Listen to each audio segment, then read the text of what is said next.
Hey there everyone, welcome back to our channel. In today's video, we are going to show you how to add music to Instagram profile. You might have seen there are some profile in which if you visit there, you might hear a specific song they have selected for you to hear. So if you want to add it, just head over to your Instagram application and then make sure you have logged in into your desired account. And once you do it, head over to your profile by clicking the profile icon on the lower right corner.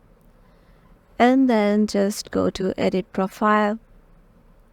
There go several options, and among them there is an option of music um, just right beneath or just right below the add banner section. So, or the gender section, click on the add music to your profile and the plus icon.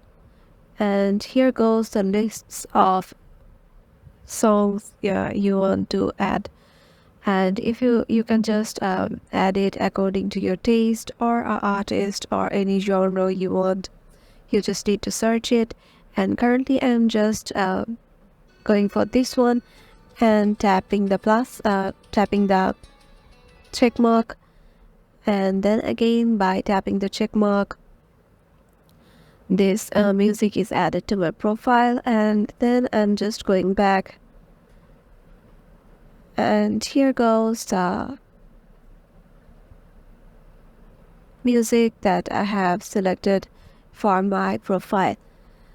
And yeah, this is how you can do it too. Hope this video will help you out, and we will see you in the next one.